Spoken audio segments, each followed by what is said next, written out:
एक बार एक शिकारी शिकार करने के लिए जंगल में पहुंचा।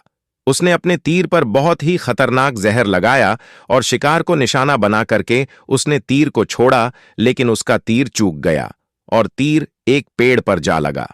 वह पेड़ बहुत ही हरा भरा था और बहुत सारे तोते उस पेड़ पर रहते थे।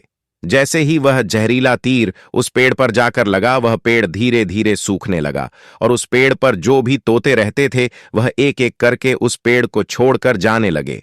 उस बड़े से पेड़ के घोंसले में एक बहुत ही बूढ़ा तोता रहता था, जो बहुत ही धर्मात्मा और अच्छे मन का था। सभी तोते उस पेड़ को छोड़कर जाने लगे थे, लेकिन वह बूढ़ा तोता जाता था, दाना लेकर के आता और उसी पेड़ के घोंसले में आकर के बैठ जाता था, परंतु उस पेड़ को छोड़ने को तैयार नहीं था। बूढ़े तोते के साथियों ने कई बार आकर के उसे समझाया कि यह पेड़ सूख रहा है और किसी दिन गिर भी जाएगा, चलो किसी और पेड़ पर चलकर रहा जाए, परंतु वह बूढ़ा तोता वहां से जाने को तैयार नहीं हो रहा था। अब यह बात देवराज इंद्र तक पहुंची। उन्हें बताया गया कि एक तोता है, वह जिस पेड़ पर रहता है उस पेड़ पर एक जहरीला तीर लगने के कारण सूखने, गिरने और खत्म होने के कगार पर आ पहुंचा है, और एक बूढ़ा तोता अभी भी वहीं पर रह रहा है। वह दाना लेकर आता है और वहीं पर रहता है, जबकि उस जंगल में बहुत सारे पेड़ हैं, लेकिन वह उसी पेड़ पर रह रहा है। देवराज इंद्र प्रकट हुए और उस बूढ़े तोते से कहने लगे कि आप बहुत धर्मात्मा हैं, बहुत ही अच्छे मन के हैं, लेकिन आप इस पेड़ को छोड़कर किसी और पेड़ पर चले जाइए, क्योंकि यह पेड़ कुछ ही दिनों में गिर जाएगा।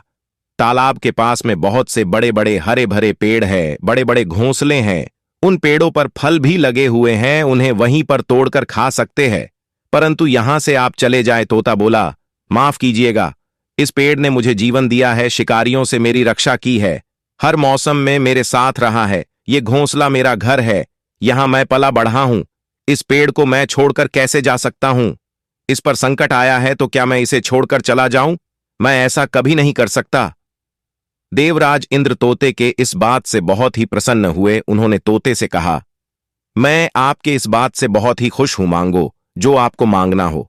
उस बूढ़े तोते ने कहा, मुझे बस इतना मांगना है कि जिस पेड़ ने मुझे जन्म दिया, जहां मैं रहा, जिसे आप मेरा जन्मभूमि कह सकते हो, आप इसे फिर से वैसा ही हरा भरा कर दो जैसा यह था।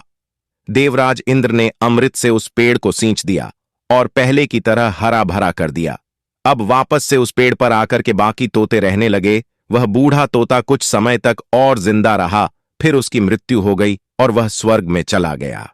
यह कहानी हमें सिखाती यह है कि जब भी किसी इंसान का बुरा दौर आता है तो इमोशनली वह टूटा हुआ होता है, उसे किसी के सहारे की जरूरत होती है, किसी की आवश्यकता होती है।